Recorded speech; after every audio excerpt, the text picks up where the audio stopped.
But yeah, today, church, I just wanted to come here and Susan asked me. It took me a while to actually commit.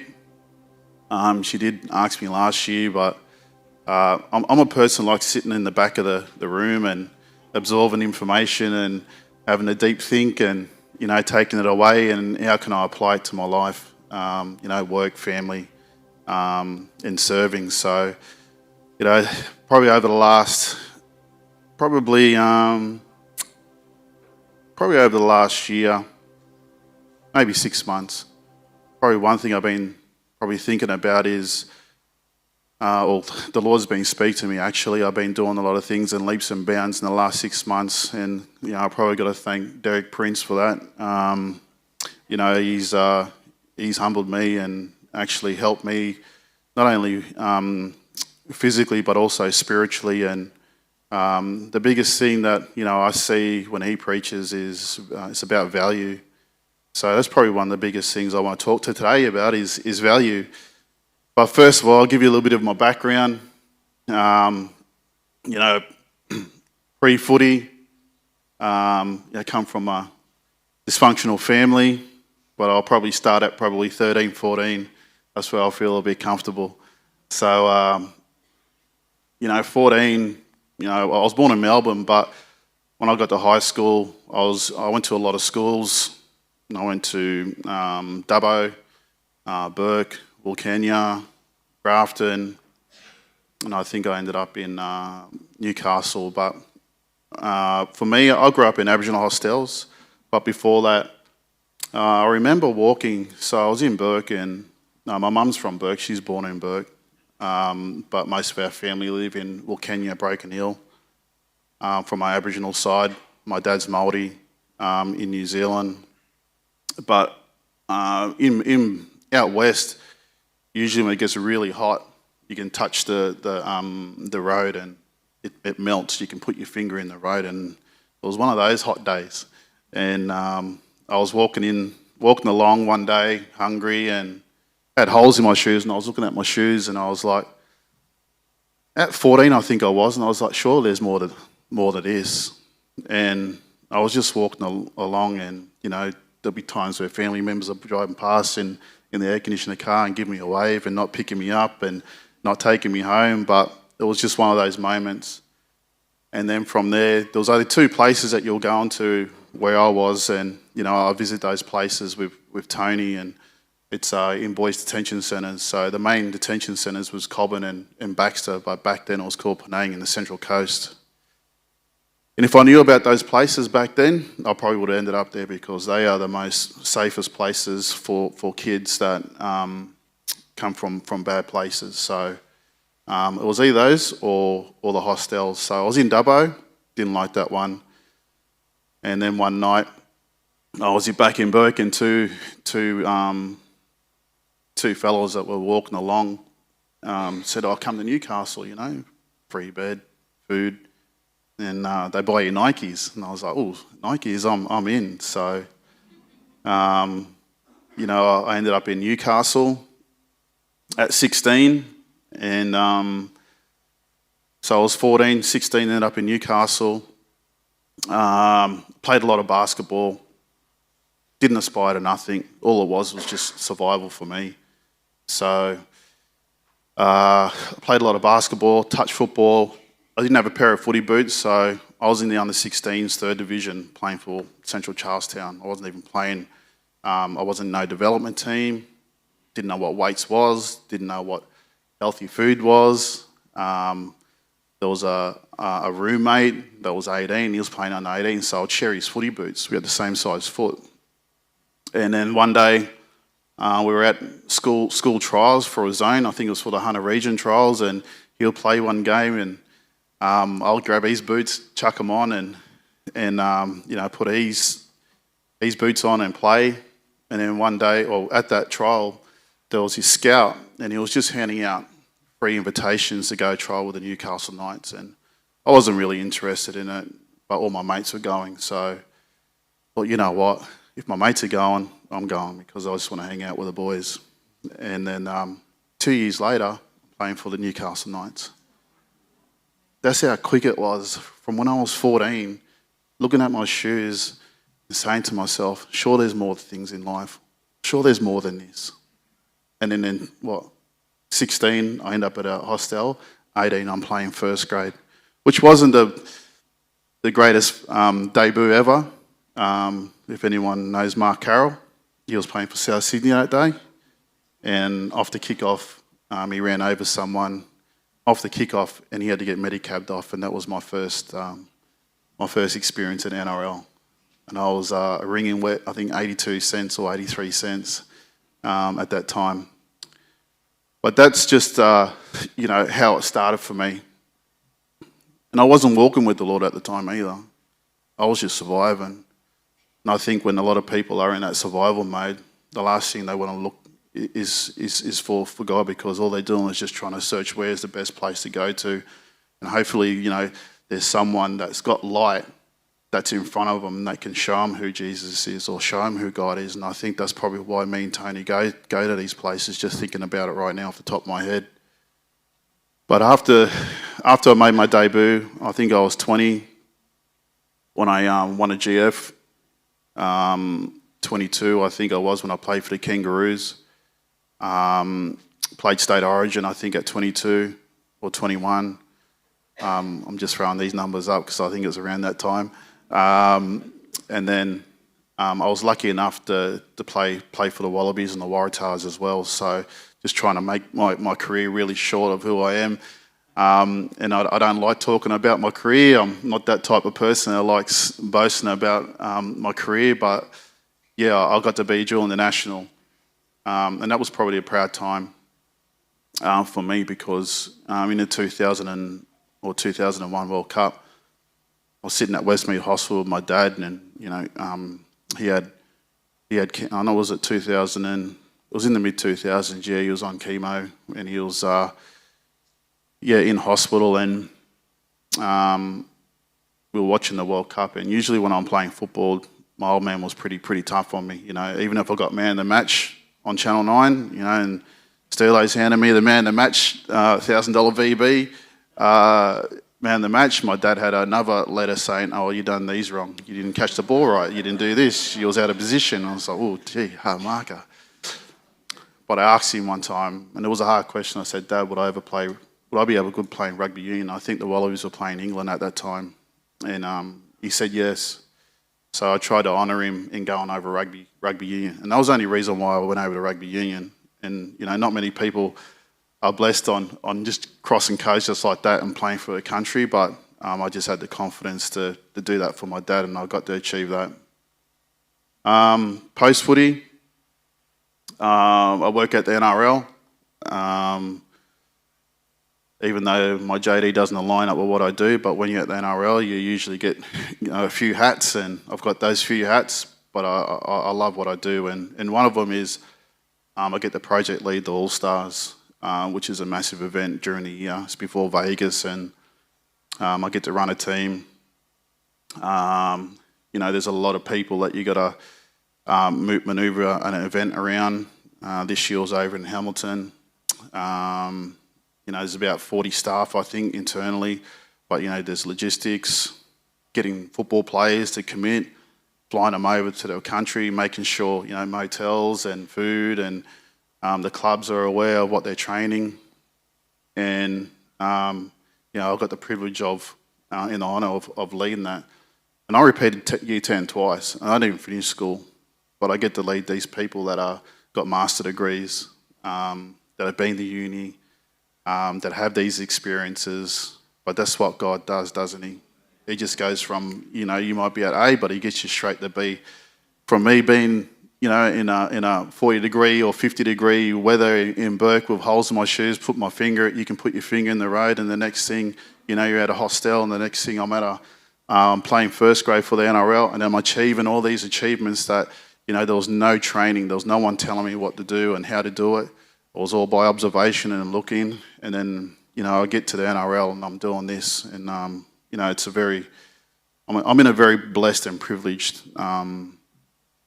place right now. So I think the biggest thing out of that is that sometimes, the value of it, isn't it? And that's probably what I want to talk about now is the value, because probably at times where I was at that height of my career, and there was times when I was playing in big games, running out in front of 80,000 people, and millions of people watching on TV, and not valuing myself.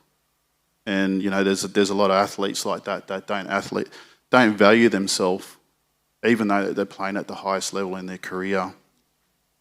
So probably I just want to give you a little bit of a deep dive on what an athlete is. And it doesn't have to be rugby league, it doesn't have to be rugby union, but I think everyone has in here either watched footy or not watched footy, but watched the sports event, whether it's the Olympics, a World Cup.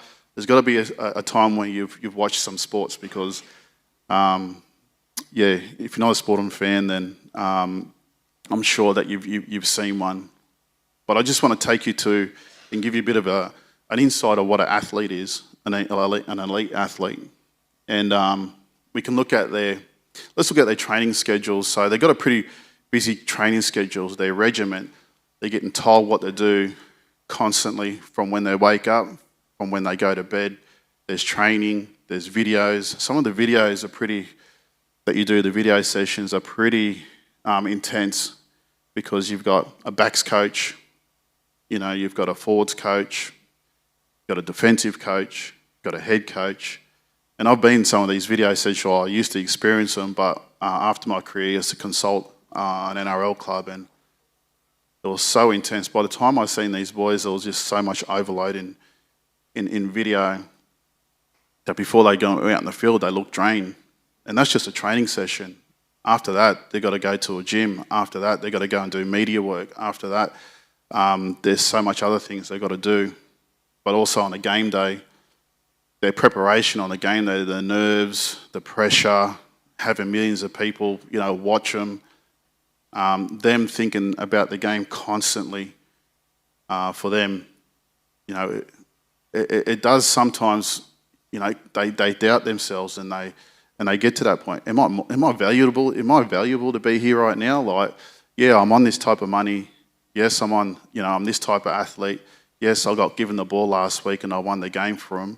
But am I valuable to the team now? What happens if I drop it? So there's just a lot of thinking in between these athletes' ears. But also as an athlete, you can look at their contracts and sponsorships.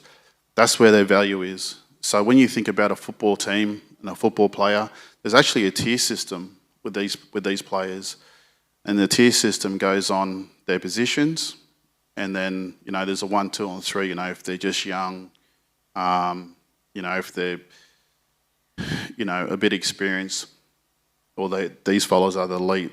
They're representative levels, and there's a price tag at the end of that. And so for me, for an athlete, their value in their training, when the coaches are looking at these players, they're looking at their speed, they're looking at their strength, they're looking at their endurance. And then when they get on TV, crowds are looking at them with their value. Are they fast? Are they big? Are they going to win the game for us? And then we look at their contracts and their sponsorships. How does the clubs look at them? How does the sponsors look at them in their value? And so that's just a little bit about me, and my background, and what an athlete is. But I just want to step back a little bit from it and ask you the same thing is, if the athletes are valuable, aren't you more valuable like them, or are you valuable like them? Do you believe that you're valuable? And I think there are probably some questions you probably need to ask in your heart on how valuable you are. And you are valuable, just like those athletes, just like the career that I had and the people that I played with. And, the brilliance and the statures that they've got, yes, they are valuable, but they're no more valuable than you.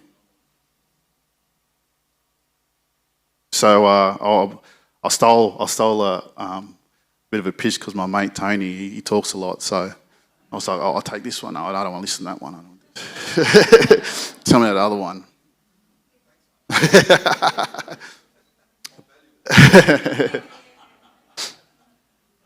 But he talked about the $100 note, and we was doing it with a group of kids in detention centres up in Grafton. So, yeah, I do go up to Grafton regularly.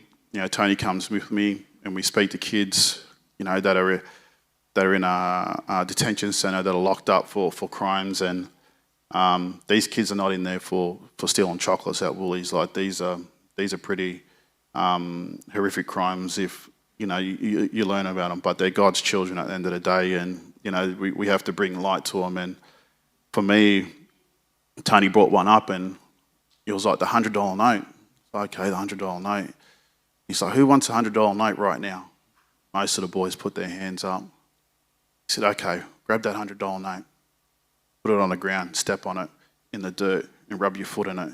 Grab it, scrunch it up, you know, throw it in the bin, pick it back up again, you know, give it a little tear. You can spit on it. But he said, after all that, is that $100 note still valuable? I was like, yeah, you're right. Doesn't matter that $100 note was spat on, walked on, you know, torn. And we've been in these situations, we're probably still going through them right now, is that we feel like we're being walked on. You know, we feel like someone's, you know, ripped us off. Someone's been dirty to us. But you're still valuable. And God sees you in that way. He still sees you that you're valuable. So, for me, where your value is, and I don't know how long I've got, Susan. Going good? So yeah, there's just, for me, value is something that, you know, I struggle with as well. And maybe some of us are struggling in here with it now. Maybe, you know, people that are watching it. And I know a lot of people that struggle with their value. But the only way I think we can look at value is through our identity. And I think that's what I sort of want to finish off with, our identity, because, you know, we can look at things from a community, a culture, or a certain group, and we try and find our identity through those sort of groups. Like I'm half Aboriginal, half Māori. You know, my nan's white as well. So she comes from a Scottish background. But there's a lot of groups that I've come from, you know, for me. And I've never felt like I belong to any group 100%. And then even when I was playing in the NRL, and then I left the NRL, I never felt like I was a part of a club again, because I defined myself again. And all that's through identity. And I think if we get too overcommitted on the physical things, which is culture, community, and other certain groups, you know, we can get lost in that because we're always looking for the acceptance. And I feel like the only identity that I feel, and this is just my opinion, where I can get my identity is at the cross. And I think that's what we've got to be thinking about when we're searching for identity, when we're searching for value. Where do we find it? We find it at the cross. You know, and I look at these palms that are laid on the ground, and, you know, it was sort of, for me, visually, I was looking at, you know, those palms are just like us. We have to lay down our life for Jesus, because he laid his life down for us. And there's so many things I was thinking about with Jesus this morning, and just going through a few notes in my phone, and you know, at the cross, it was through God's rich mercy that we are saved. And it was one time, again, me and Tony got heaps of stories, but the other stories was, I never knew anyone that had the mercy spirit until we met this lady up in Grafton, and she went through all of her troubles, but you know, with men and everything like that, and she had a pretty rough life. But she was turning up to this boys' jail, and you know, everyone was telling her about, you know, what are you doing that for? You know, those boys are scum. Like, you know, what do you do that for? And you know, we got to spend a couple of days with this lady, and you know, Tony was talking in the car, and it was a long day, and I'm like, Tony, calm down, you know. But then he went, you know what? You got the mercy spirit. And I was like, what? What's the mercy spirit? The first thing I went back to was, you know, God on his mercy. But I've never heard of anyone say that that someone else has got a mercy spirit and she's got this mercy spirit. And she wasn't even saved at the time. And he started explaining what the mercy spirit was. And even when this lady was, you know, had a lot of troubles and it was men, she still had the heart to walk back into a boys' jail and serve them. And she used vessels like myself, Tony, other athletes like Josh Adokar and another UFC fighter, Jamie Tahuna, and there's many more that's going to come after that. And that blew me away. And after that, her love for the Lord, I feel like she got baptized in the Spirit that day because she was in tears. She was crying for so long. And you know when someone cries when they've met Jesus, it's a different kind of weep. That was the kind of weeping that I seen, and man, that was just so good. It was so good. And then watching, you know, another man get saved. I think it was last week. You know, we had a man conference, and you know, another fellow giving his heart to the Lord, just by hearing my testimony and another player, Joe Nullival's testimony, and come to Christ, and it was Tony that, you know, was with him when he gave his heart to the Lord. So that's where I'll go back to the identity piece. That the identity comes back to the cross. Comes back to the cross. I feel like if we can have value or find out that we're valuable in our life, or valuable, and it's not a physical thing, and that's the thing. When we talk about value, it's not the physical type of things. It's not our houses, it's not our cars, it's not our status, it's not our titles. It's a spiritual component. Having value is when you give your heart to the Lord and you believe that Jesus died on the cross, and you know that he is the way, the truth, and the life, and that God raised him on the third day. If you believe that, you're going to get the mark of the Spirit. So to me, when I get the mark of the Spirit, what does that mean? That means I've got an inheritance. That means now I've got the Holy Spirit within me. Now with that I know that I've got the mark of God inside of me, then that means I'm valuable. It's spiritual. It's internal. It's not physical.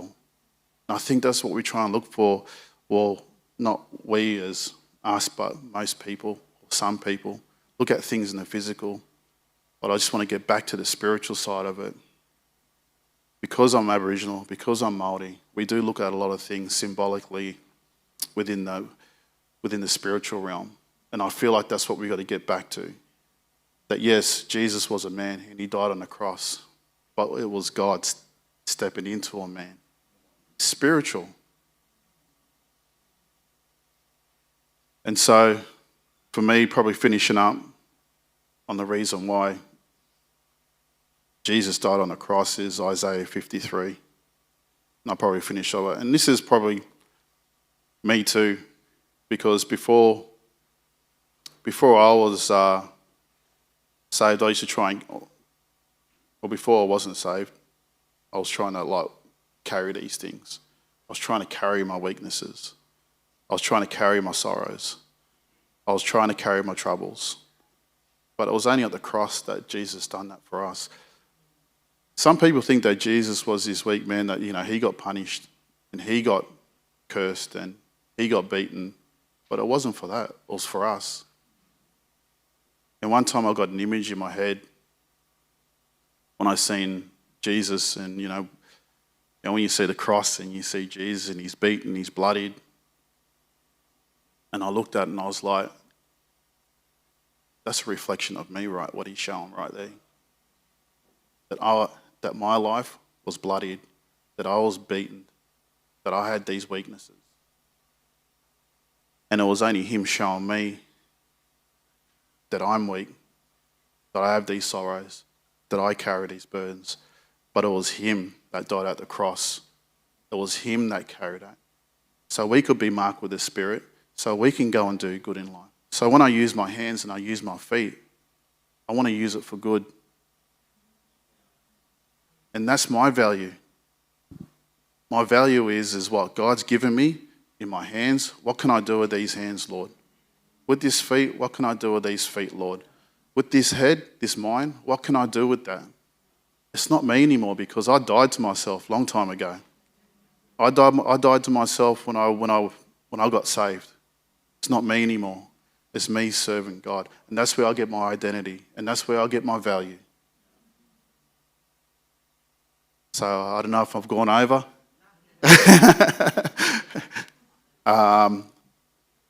But I might finish off on there because, I don't know. That's just, me, my background, me, my value, and how I value things, and going back to the identity.